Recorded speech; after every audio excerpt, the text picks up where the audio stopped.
बिस्मिल्लाहिर्रहमानिर्रहीम। बच्चे को गलत काम करने से कैसे रोका जाए। मोअज़्ज़ज़ वालिदैन, बच्चे को गलत काम से रोकने के लिए आपको ये 3 बातें जो मैं बताने लगा हूँ ये इंतहाई अहम हैं। इनको जहन में रख लीजिए और इन पर काम करना शुरू कीजिए। इंशाअल्लाह आपका बच्चा गलत हरकतों से रुक जाएगा। सबसे पहली बात जो ये ज़रूरी है कि आप जिस काम से बच्चे को रोकने की कोशिश कर रहे हैं या आप चाहते हैं कि वो इस स्पेसिफ़िक काम से रुक जाए, बच्चे के पास बैठें और ये जानने की कोशिश करें कि क्या आपका बच्चा इस काम को अपने इनर एसेंस से शऊरी सतह पर इस चीज़ को गलत समझता भी है या नहीं। जब तक आप बच्चे को ये बावर कराने में कामयाब नहीं होंगे कि बेटा ये काम गलत है और ये काम ठीक है, उस वक्त तक आप बच्चे को उस काम से रोक नहीं सकते। तो ये सबसे पहला स्टेप है, सबसे पहला काम है। यहीं पे फ़ैसला हो जाता है कि आपका बच्चा क्या इस काम से रुक पाएगा या नहीं। जब तक आप बच्चे को ये यकीन नहीं दे देंगे कि बेटा ये काम जो आप करने जा रहे हो ये काम आपके लिए गलत है, ये काम आपके लिए फ़ायदेमंद नहीं है, इससे आपके मुआशरे को, आपकी ज़ात को और आपकी आखिरत को नुकसान हो सकता है, इसलिए इस काम से रुकना बेहतर है। दूसरी बात जो इस सिलसिले में इंतहाई ज़रूरी है वो ये कि बच्चे के पास बैठने के दौरान, बच्चे से बातचीत के दौरान इस बात को जानने की कोशिश करें कि आखिर इसका ज़रिया कौन सा है। बच्चा ये बात या ये आदत कहाँ से सीख कर आ रहा है। जब तक उस ज़रिए को, उस सोर्स को, उस दरवाज़े को बंद नहीं किया जाएगा, उस वक्त तक आप बच्चे को किसी भी काम से रोक नहीं सकते हैं।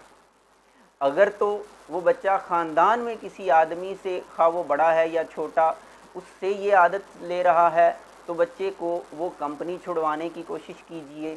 अगर बाहर से ले रहा है तो बच्चे के दोस्तों में कोई ऐसा शामिल है तो उस दोस्त से पीछा छुड़वाने की कोशिश कीजिए।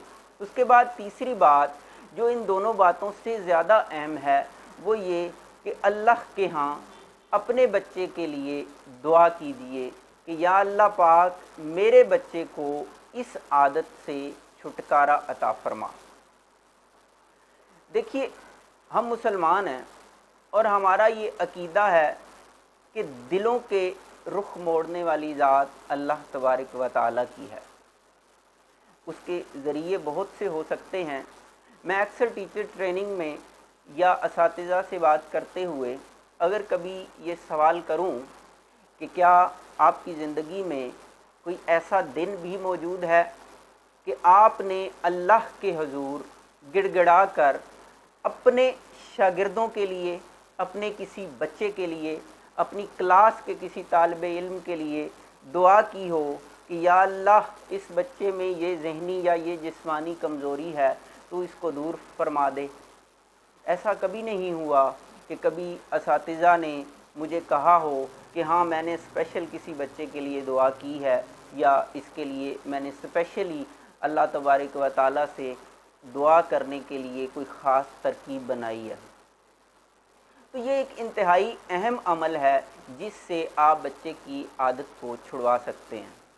अब सवाल ये पैदा होता है कि बच्चे की आदत छुड़वाने का सवाल था, लेकिन मैंने आपसे 3 चीज़ें डिस्कस की हैं जिसमें ये कहीं भी नहीं बताया कि आखिर बच्चे को हम रोक कैसे रहे हैं इस आदत से। तो एक बात याद रखिए, आज के इस दौर में हमें तरबियत को रीडिफ़ाइन करने की ज़रूरत है। तरबियत ये नहीं है कि आपका बच्चा आपकी मर्ज़ी से किसी गलत काम से रुक जाए। तरबियत ये भी नहीं है कि आपका बच्चा आपकी मर्ज़ी से किसी अच्छे काम की तरफ राग़िब हो जाए, बिल्कुल भी नहीं। तरबियत ये है कि आपका बच्चा सोच में इस काबिल हो जाए, बच्चे की ज़हनी सतह इस हद तक बढ़ जाए, बच्चे का शऊर, उसकी परवाज़ इस हद तक बढ़ जाए कि बच्चा अपने तईं ये फ़ैसला कर सके कि ये काम मेरे लिए ठीक है और ये काम मेरे लिए गलत है। बच्चा इसी तरह से अच्छे काम करना शुरू हो जाए और बुरे कामों से बचना शुरू कर दे। यही असल में तरबियत है।